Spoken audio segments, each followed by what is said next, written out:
Hello everyone, welcome to Indian Economy by Aman Soni.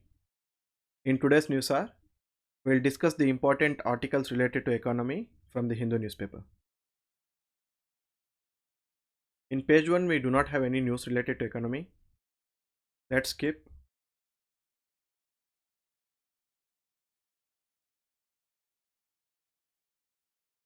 So in FAQ, we have a news related to cryptocurrency.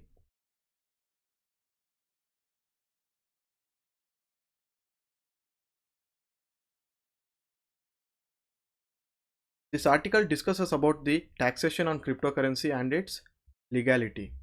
We know that in the recent budget, the cryptocurrency was taxed at 30%. Just the profits of the cryptocurrency is taxed at 30%.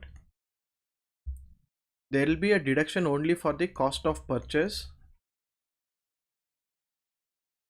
but there won't be any deduction for the losses incurred. So it means that on the sale of cryptocurrency, if you incur a loss, you can't use that loss to set off the other profits that you have got from the sale of cryptocurrency. In case you earn profit, you pay tax. In case you earn a loss, you can't set off that loss with the other profit that you have earned from the sale of cryptocurrency. And apart from that, all the transactions of cryptocurrency would be taxed at 1% TDS. TDS is tax deducted at source. So whenever a transaction happens, the authorized person has to cut the tax. In this case, the cryptocurrency exchanges, they have to cut 1% tax on the transaction on your behalf and deposit it to the government. So when you file income tax return, it will be adjusted against your income based on whether you are supposed to pay tax to the government or the government has to pay back to you based on your tax bracket. But by deducting TDS, what will happen is government would know that such and such a person has involved in an activity wherein he is supposed to pay tax.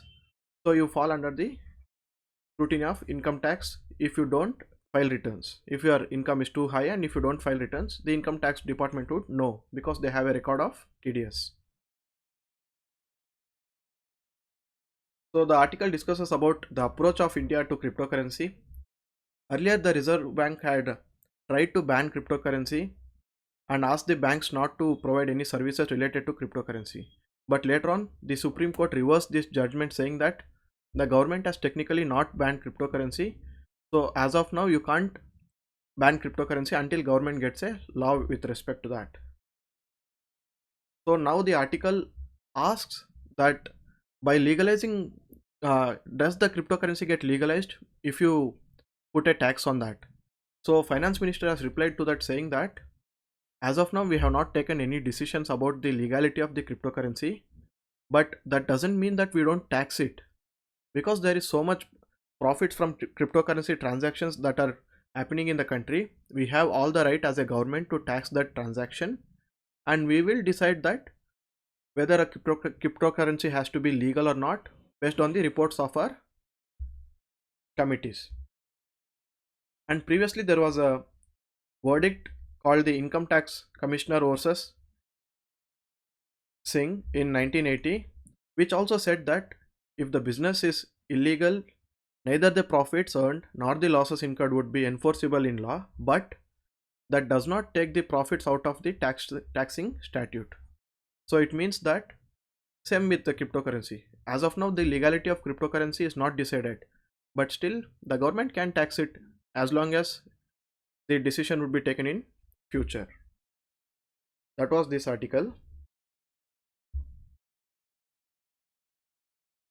And the next article talks about the rising imports between India and China. During the pandemic, the supply chains with China got distorted and the imports got reduced a bit. But again, now because the economy is booming up again, the imports have been increasing and the trade between India and China has increased. So what is the current state of trade between India and China? The trade reached an all-time high of $125.6 billion. It crossed the $100 billion mark. The imports from China accounted to around $97 billion and exports was around $28 billion. So we know we import more from China than we export. It's almost triple.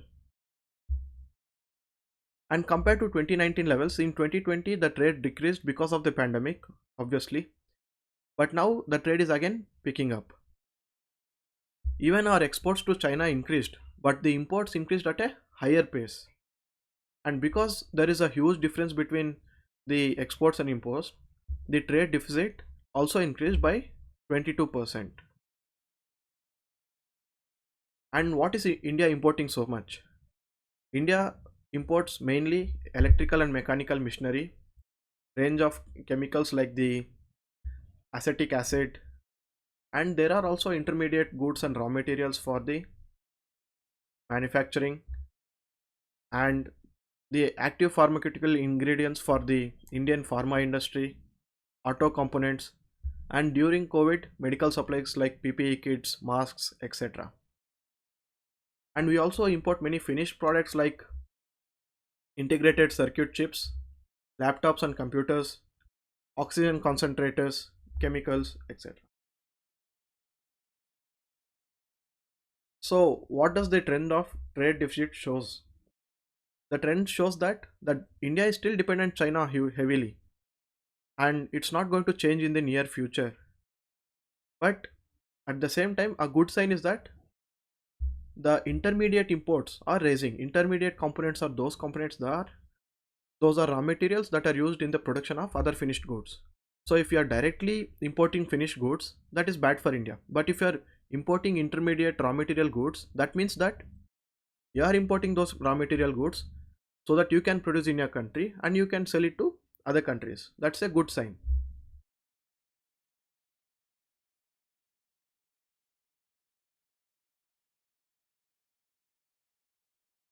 But still, the trade deficit between India and China is widening. In the 5 years, the trade deficit has grown from 51 billion dollar in 2017 to almost $17 billion in 2021. So, what are the implications? The LAC crisis has not yet been resolved completely, and India has taken a stand that if the security issues are not solved, it would impact the economic issues also. We can't have economic trade when the security issues are still taking place. And this has affected investments from China heavily. Even though the trade is increasing, the investments from China has reduced because of Indian government's controls.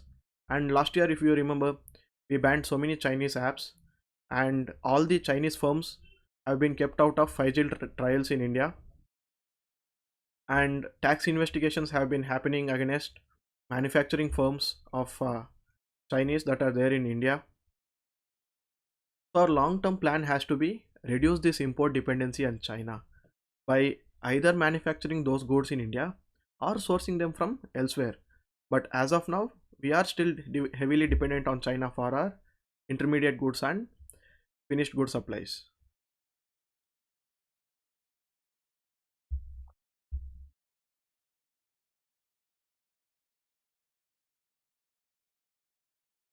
In the business page, there is news related to the profits of SBI.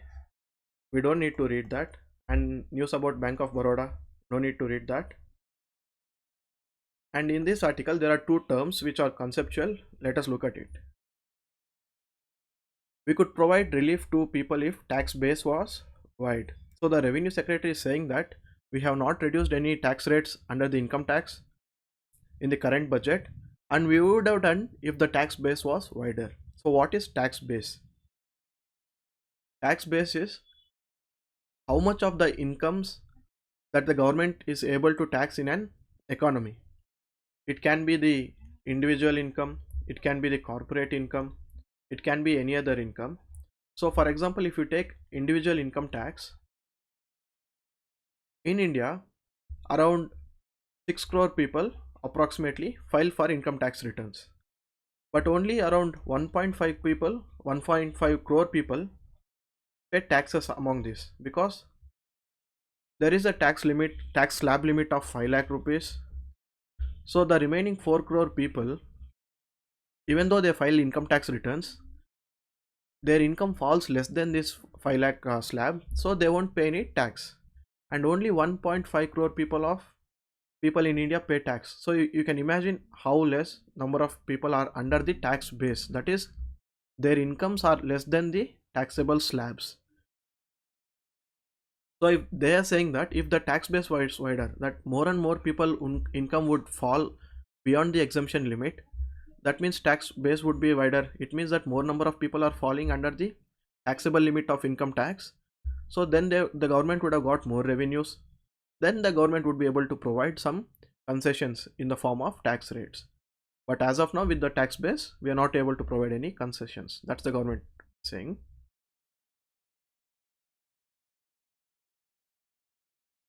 And in this budget, there have been certain steps taken by the government to increase the tax compliance. Tax compliance is how do the government make sure that people who are supposed to pay the taxes pay. One of the ways is deducting TDS. So when they deduct TDS on a transaction, the government knows that that transaction is happening, and if you don't report it, the government will know. And for people who have a TDS of more than 50,000, if they don't file returns, the deduction is going to be double from the next year. In this way, people would be forced to file the returns and not try to evade the taxes. And there is also a term called tax to GDP. Tax to GDP shows the ratio of tax over GDP. So what does it mean? Out of total GDP, how much is the taxes that we are collecting? Say if the GDP of India is 100 rupees and the tax to GDP ratio is 10%, it means that out of every 100 rupees, we are collecting 10 rupees as taxes. So if the tax to GDP is more, that means more taxes. That means government would get more money to invest in social security schemes and investment. So it's good for the economy. It will start the virtuous cycle of economy. So here the article says that in 2019-20 financial year, our tax to GDP was around 9.88%. In 2020-21, it has increased to 10.11%, and probably this year it might even touch 11%, which is a good thing. That means that government is collecting more tax revenue. And you can skip the Bharat Pay news, this news. Finance Minister urges industrialists to spur growth by investing. In previous articles, we discussed that the government is going for capital expenditure. So if the government is not borrowing for revenue expenditure, that means more number of capitalists, corporate firms, they can borrow from the banks at lower interest rates. That will lead to crowding in, because they get interest at comparatively cheaper rates if the government is not borrowing. So now the finance minister asking them to invest. So what will happen if the corporates invest in a business? So if the investment increases, the production increases. If production increases, the income for the factors of production increases. So people would get income who are all related to that particular manufacturing unit. So their consumption would increase. So if consumption increases, again demand increases. If demand increases, again production increases. So this cycle will keep continuing. That investment increases, then consumption increases, income increases, production increases. So this is a positive cycle which will keep happening. That's why it is called virtuous cycle. Opposite of this is vicious cycle.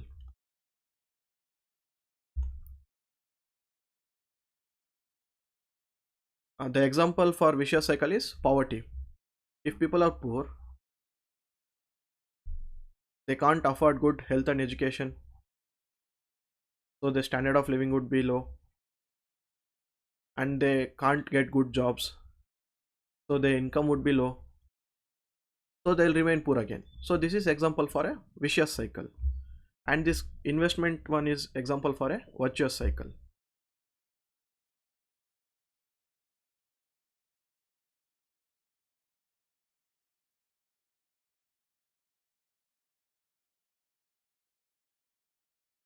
Those are all the articles related to economy today in newspaper.